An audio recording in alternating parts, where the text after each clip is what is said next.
नमस्कार सर्वांना, Rupali delicious kitchen मध्ये आपलं स्वागत आहे। आज आपण मस्त नाशिकच्या काळ्या मसाल्यातली वांग्याची रस्सा भाजी बघणार आहोत। करायला एकदम सोपी आहे, झटपट होते आणि न आवडणारे खातील या पद्धतीची ही भाजी तयार होते। भाकरी सोबत खा, चपाती सोबत खा, व्हाईट भात केला त्यासोबत ती तुम्ही खाऊ शकता।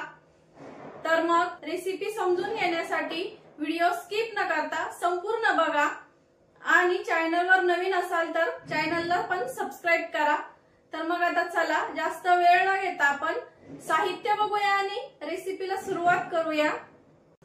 तर आपण वांग्याच्या रस्सा भाजीसाठी इथं साहित्य घेतलंय। पाव किलो वांगी घेतली आहेत। वाटणासाठीचं साहित्य लसूण, 3 हिरव्या मिरच्या, अर्धा इंच आलं, एक छोटासा असा कांदा आणि कोथिंबीरची आपल्याला देठं घ्यायची आहेत। 1 चमचा भरून फुटाणे, 2 चमचे पांढरे तीळ, तीळ मुद्दामून घेतले। अशी भरपूर थंडी आहे आणि वांग्यामध्ये तिळाने खूप छान टेस्ट येते। तुम्ही वांग्याच्या भाजीला तीळ वापरून बघा। तुम्ही लाल मसाल्याची करा किंवा काळ्या मसाल्याची, त्यामध्ये तीळ वापरायची, खूप छान लागते भाजी। आणि 2 चमचे इथं खोबरं घेतलंय, त्यामुळे मी खोबरं थोडंसं कमी घेतलंय तीळ घेतल्यामुळे।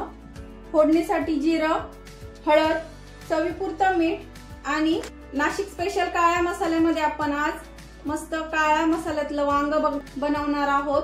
नाशिक स्पेशल काळा मसाला, नाशिक स्पेशल लाल मसाला, घरगुती पद्धतीमध्ये आपण मसाले बनवतो। तुम्हाला ऑनलाईन ऑर्डर करायचे असेल तर तुम्ही ऑर्डर करू शकता। या व्यतिरिक्त आपण बाकीचे पण मसाले बनवतो। तुम्हाला ऑनलाईन ऑर्डर करायचे असेल तर तुम्ही डीएम करा, तसा मी स्क्रीनवरती माझा नंबर देईलच। तर मग आता आपण आधी वाटणाची तयारी करूया। तर इथं मी कढईमध्ये तेल गरम करायला ठेवलंय। 1 चमचा भरून तेल घेतलंय मी इथं। तेल छान गरम झालं की आपल्याला इथं कांदा टाकून घ्यायचा आहे।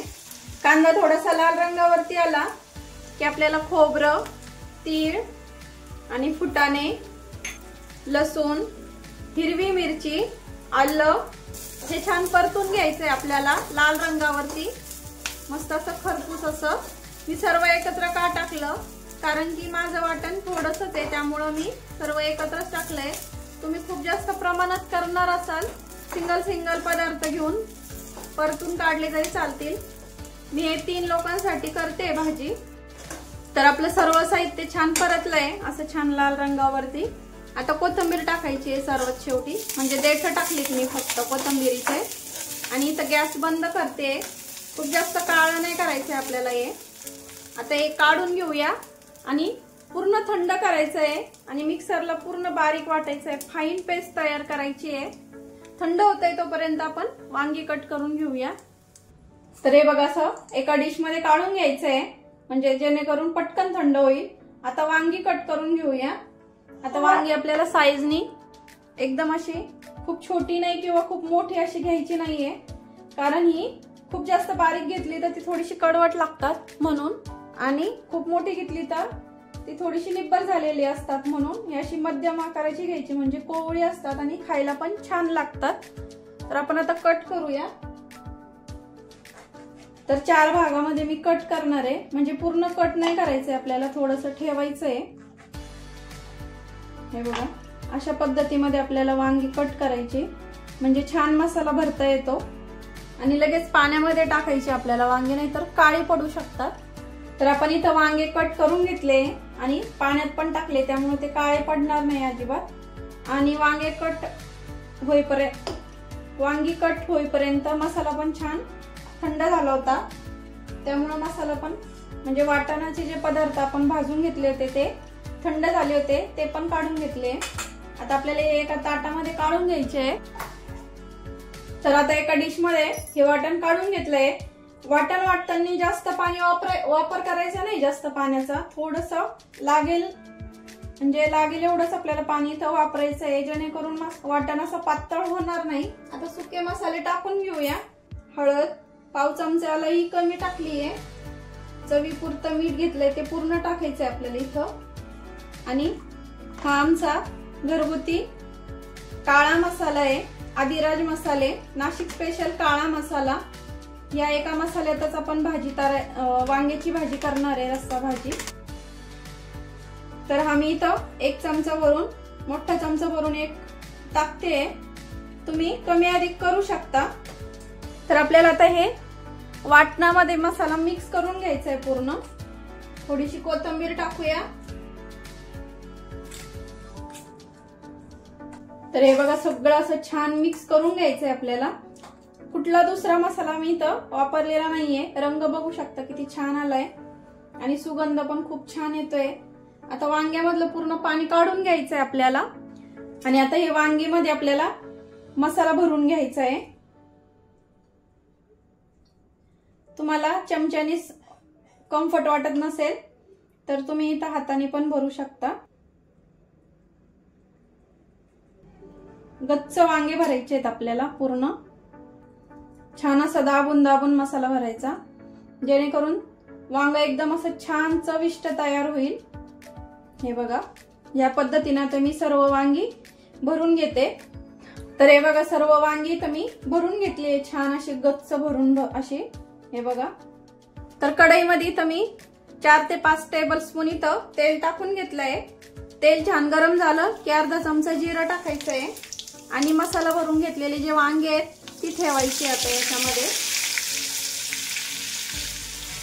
आता वांग्यांना अजिबात हात लावायचा नाहीये, वांगी आपल्याला अशीच ठेवायची आहे। झाकण ठेवायचं आणि 5 मिनिट अशीच वाफवून घ्यायची आपल्याला ही वांगी। 5 मिनिट झाले तर बघूया आता। असं तेलामध्ये आधी वांगी वाफवल्यामुळे वांगी शिजायला पटकन शिजतात।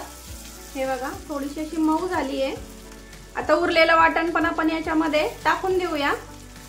वांगी एक साइडला थोडीशी करायची आणि वाटण असं थोडंसं परतून घ्यायचंय आपल्याला यामध्ये। थोडंसं 2 मिनिट साठी आपण आणखीन झाकण ठेवूया, म्हणजे आपण जे वाटण टाकलंय ना ते पण छान आणखीन परतून निघेल तेलामध्येच। तर पुन्हा 2 मिनिट झाली आहे। तर हे बघा छान असं वाटण आपलं परतून झालंय आणि वांगी पण आणखीन छान शिजली आहे। आता वांगी शिजायला खूप जास्त वेळ लागणार नाही आणि देठ पण लवकर शिजतं अशाने वांग्याचं। 2 मिनिट आपण वाफेवर ठेवले होते, तोपर्यंत मी इकडं पाणी गरम करायला ठेवलं होतं। गरम पाण्याचाच इथं वापर करायचा आहे भाजीसाठी, थंड पाण्याचा वापर नाही करायचा, जेणेकरून भाजी आणखीन जास्त चविष्ट होईल। आणि थोडंसं मिक्सरच्या भांड्यात पाणी टाकून ते पण टाकून घेते। आता मिक्स करूया। आपण एकदम असं जास्त पातळ करतोय मसाल्याचं वांग, तुम्ही असं थोडंसं लपथपीत पण करू शकता। लपथपीत पण छान लागतं असं ग्रेव्ही सारखं थोडंसं। हे बघा एवढं असं पातळ मी ठेवलंय। थोड्याशा मसाल्याच्या वाटणाच्या थोड्याशा गाठी असतील तर त्या अशा थोड्याशा फोडून घ्यायच्या किंवा उकळीमध्ये पण फुटून जातात त्या। एवढंसं असं पातळ ठेवलंय मी।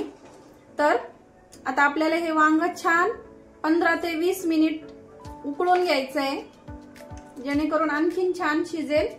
आता मीठ वगैरे टाकायची काहीच गरज नाहीये, फक्त थोडीशी कोथिंबीर टाकूया आणि 15 ते 20 मिनिट साठी आपण छान हे वांग शिजून घेऊया। वांग्याचं देठ एकदम असं छान दाबलं की पटकन असं दबल्यात गेलं पाहिजे। आता झाकण नाही ठेवायचंय आपल्याला, इथं बिना झाकण ठेवूनच आपल्याला असं हे वांग शिजून घ्यायचंय।